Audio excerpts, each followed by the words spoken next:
Satyabama Institute of Science and Technology, Chennai and Sriperumbudur. Tiruvallur மாவட்டம் திருத்தணி அரசு மருத்துவமனையில் பிரசவ வார்டில் உள்ள ஃப்ரிட்ஜில் மின்கசிவு ஏற்பட்டதில் புகை மூட்டம் சூழ்ந்த நிலையில் அங்கிருந்து கர்ப்பிணிகள் பாலூட்டும் தாய்மார்கள் மீட்கப்பட்டு மற்றொரு அறைக்கு மாற்றப்பட்டனர். இது தொடர்பான கூடுதல் விவரங்களோடு இணைகிறார் எமது செய்தியாளர் செந்தில். அவரிடம் பேசலாம். வணக்கம் செந்தில், அங்கு இருக்கக்கூடிய கள நிலவரம் என்னவாக இருக்கிறது? வணக்கம்.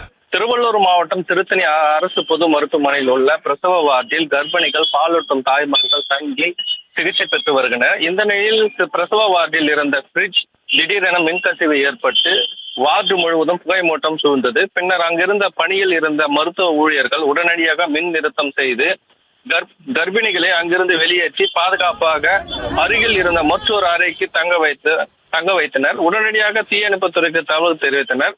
அங்கு விரைந்து வந்த தீயணைப்பு வீரர்கள் பிரசவ வார்டில் சூழ்ந்துள்ள புகை மூட்டத்தை அங்க வார்டின் முன்னால் இருந்த கண்ணாடி ஜன்னலை உடைத்து முழுமையாக வெளியேற்றி அறைகளை தூய்மைப்படுத்தி மீண்டும் மின்சாரம் வழங்கப்பட்டது. உரிய நேரத்தில் விரைவாக கர்ப்பிணிகள் பாலூட்டும் தாய்மார்களை பாதுகாப்பாக மீட்ட மருத்துவமனை ஊழியர்களை மருத்துவர்கள், தீயணைப்பு வீரர்கள் மற்றும் மருத்துவமனையில் சிகிச்சை பெற்றும் வரும் நோயாளிகள் வெகுவாக பாராட்டினர்.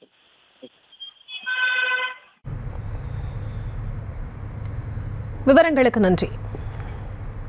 Satyabama Institute of Science and Technology, Chennai and Sriperumbudur.